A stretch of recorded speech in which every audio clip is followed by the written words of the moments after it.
Vos sabés que eso se traslada al producto que quieras, en logística, salarios, obviamente. ¿Cómo baja si todo sube? O sea, si todo está subiendo, bueno, ¿cómo va a bajar lo tenemos a Carrino, lo llamamos y así o lo saludamos mejor. ¿Qué tal, Iván Carrino? ¿Cómo te va? Buenas tardes. Hola Eduardo, buenas tardes para ustedes, ¿cómo están? Bien, muy bien, gracias. Ayudarnos a pensar juntos. Aumento. Tenemos ahí la lista de noviembre, de diciembre y ahora de enero. ¿Cómo hablar de desinflación con esta realidad?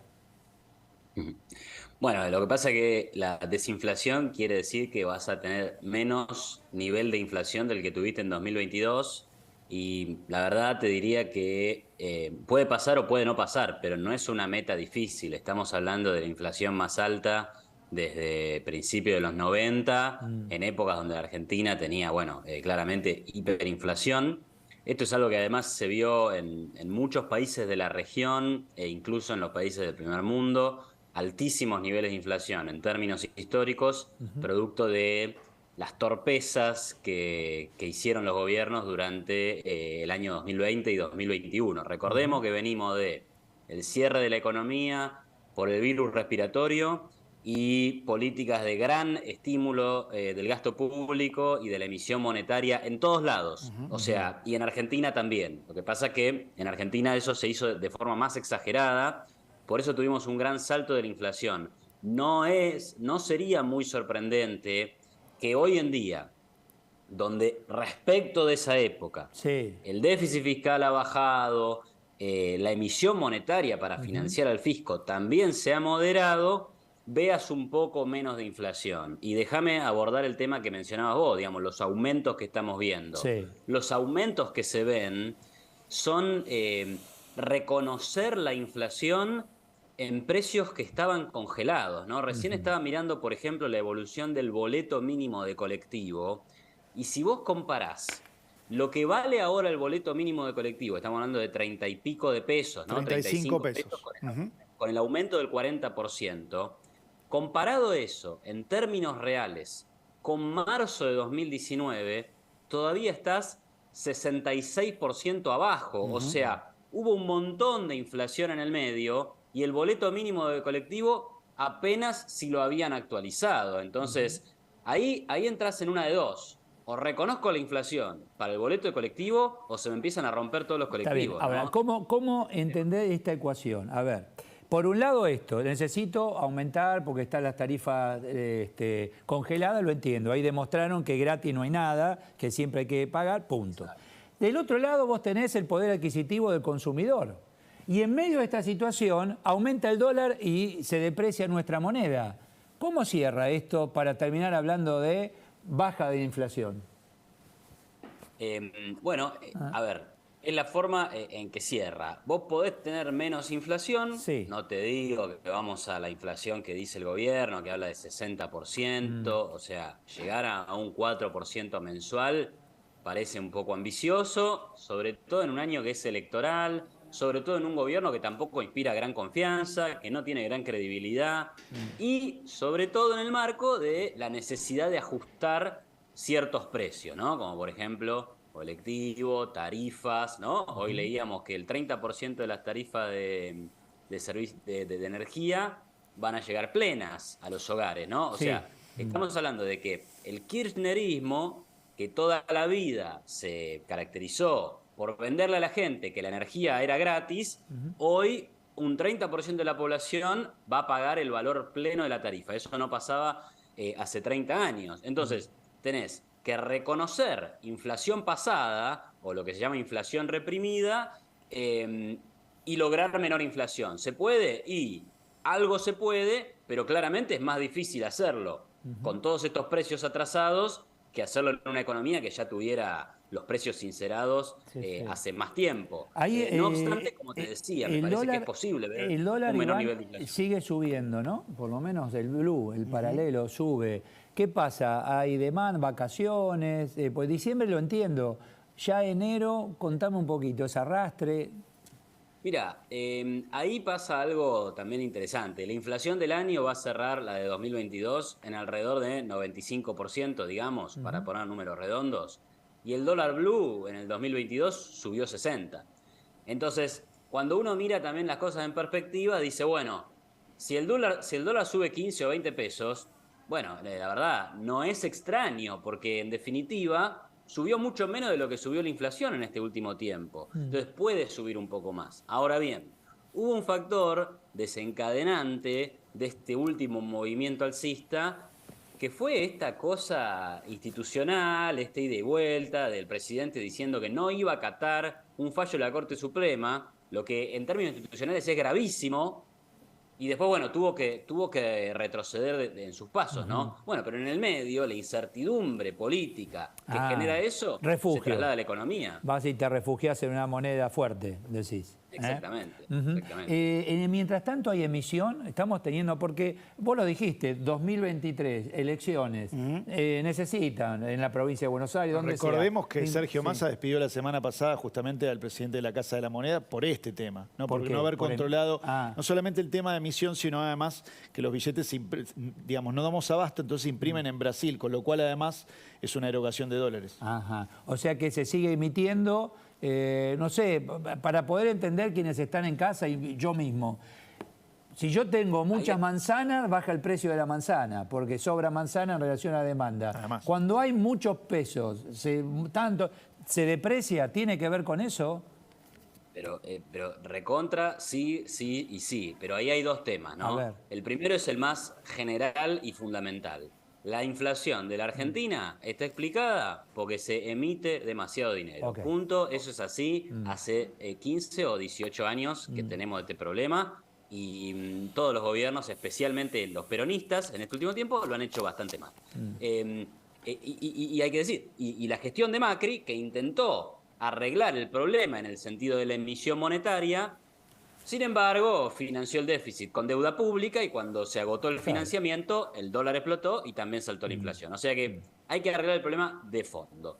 El problema de fondo está arreglándose muy, muy gradualmente gracias a que la Argentina tiene adentro al Fondo Monetario Internacional, a pesar del desagrado de la dirigencia política, ¿no? Ese es el problema más general, el problema más macroeconómico que explica el problema de la inflación.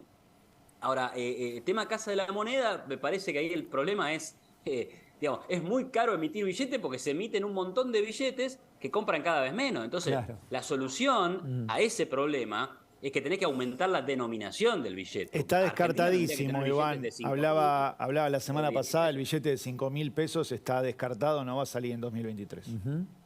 Sí, es una actitud de cabeza dura, ¿no? Y de no facilitarle la vida a la gente que, sobre todo, de sectores más populares que usan el dinero en efectivo de forma más importante, ¿no? Porque, bueno, ahí en el microcentro todo el mundo se bancarizó, pero en otros sectores se usa el efectivo. Lo estás viendo en el supermercado, lo ves incluso en estaciones de servicio. Lo ves en todas las provincias. Te da vergüenza los cajeros. Contame, dada esta realidad, que el dólar uno lo observa, decís, bueno, a ver, yo me voy a seguir refugiando como pueda en una moneda segura. ¿Eso qué significa? ¿Va a haber más demanda y va a seguir aumentando? Sí, el dólar va a seguir aumentando, pero eso en realidad es como que no digo mucho, porque si yo te digo que el precio de las bananas va a aumentar en el año, o el precio del café, o el precio de la entrada a una discoteca, y sí, claro, en un país con semejantes niveles de inflación todo sube. Lo que hay que ver es, ¿el dólar va a aumentar más que la inflación? ¿El dólar va a aumentar más que la tasa de interés de un plazo fijo? Y ahí es un poco donde el análisis es más complicado. Ni yo lo sé, ni yo lo sé. Lo sabrá la gente en sus decisiones financieras día a día y en sus apuestas. Yo te diría, si el gobierno hace las cosas medianamente bien, en un año electoral donde es complicado que las haga bien, podríamos esperar que el dólar suba, pero un poco por debajo de la inflación y un poco por debajo de la tasa de un plazo fijo. Eso es una Argentina yendo hacia la normalidad. Sí. Y esa normalidad tiene que durar muchos años. Ahora, si no, fíjate vos, no va a estamos hablando del dólar blue, ¿no? El dólar, ¿por qué? Sí, Porque es por doméstico o alguna... Pero el grave problema que tenemos con el dólar hoy está, te lo dicen los industriales, cualquier importador de insumos, lo que sea, te dice, no, se paró, se frenó ese movimiento apenas de entrego dólares para que puedas pagar al proveedor al exterior.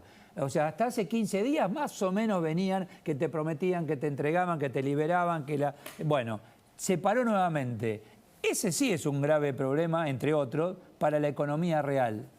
Iván. Es un grave problema, es un grave problema y es el problema del cepo cambiario y de la brecha. El gobierno le plantea a la sociedad que existe un dólar de 170 pesos, ese dólar no existe, ese dólar implica para los importadores una enorme ventaja, porque al que se le permite conseguir insumos importados a un dólar de 170 pesos, se le está regalando la diferencia entre el oficial y el paralelo. Pero el gobierno después dice, no, a vos no te doy, a vos tampoco te doy, claro, vos mandame un análisis de sangre. Entonces finalmente nadie tiene esos dólares. Y la contracara de eso es el dólar soja. Ustedes mencionaban justo antes de charlar conmigo que el Banco Central compró dólares y compró reservas. Claro, pagando a 230 mangos, no a los 170 mangos que dice que vale, sino reconociendo una vez más, porque ya reconoció 700 veces, que el valor del dólar no es el del dólar oficial. Entonces, el gobierno hace varias devaluaciones sin admitir la verdadera devaluación o, digamos, sin unificar el mercado de cambios, que es algo que debería hacer. Y además, yo he escuchado al propio presidente, que no sé qué poder político tiene, creo que ninguno, pero que dijo que el objetivo para 2023 es unificar el mercado de cambios. Sí, lo dijo Sería la semana pasada. Raro verlo eso. Sí, aplaudimos todos. Es raro verlo en un año electoral, ¿no? Pero bueno. Es difícil. En estos 150 días de gestión de Sergio Massa, ¿qué es? ¿Hay cambios en la economía real o voy cambiando los dibujitos, las fichas y estoy parado siempre sobre la misma baldosa? ¿Qué ha cambiado? Mira, algún cambio tenés. Por ejemplo, cuando yo miro los datos fiscales veo que de los últimos 6 o 7 meses, hay 6 o 5, digamos, en donde el gasto público sube menos que la recaudación tributaria. Esto es, en parte, no es mérito del gobierno. En parte no es mérito del gobierno porque en realidad lo que está subiendo bastante es la recaudación gracias a que la economía rebota después de tantos años de caída, ¿no? Ahora, en parte sí podés encontrar un mérito del gobierno que dijo, bueno, vamos a congelar la gente que entra al Estado, vamos a reducir un poco los subsidios energéticos y vamos a aceptar el acuerdo que tenemos con el Fondo Monetario Internacional.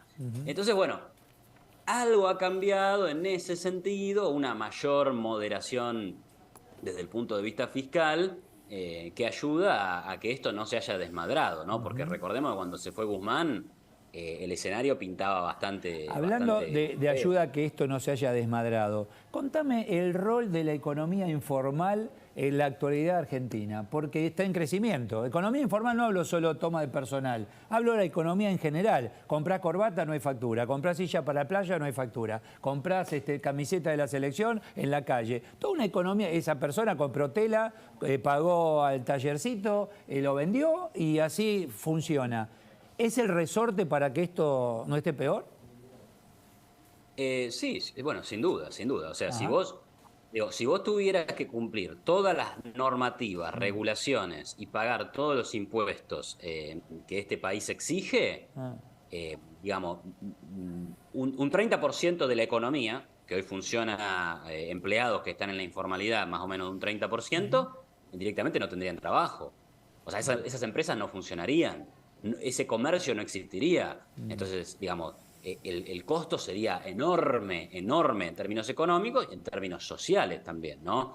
O sea que claramente es una válvula de escape frente a un esquema regulatorio e impositivo que en realidad asfixia al sector privado y que permite que muchos negocios sí existan y sí les vaya medianamente bien, pero una gran parte del entramado productivo quedaría excluido. Que yo, ¿sabés qué pienso? Un taller. No sé, vos tenés el taller, 3 máquinas, qué sé yo, decís, basta, o cierro o salto a la informalidad y sigo trabajando. Bueno, muchos hicieron eso, bajaron la persiana, saltan a la informalidad, compran material en negro, venden a sus clientes de siempre, pero sin factura, el personal que tiene toma el sobrecito con efectivo, punto. ¿Quién contabiliza esa economía? Así es.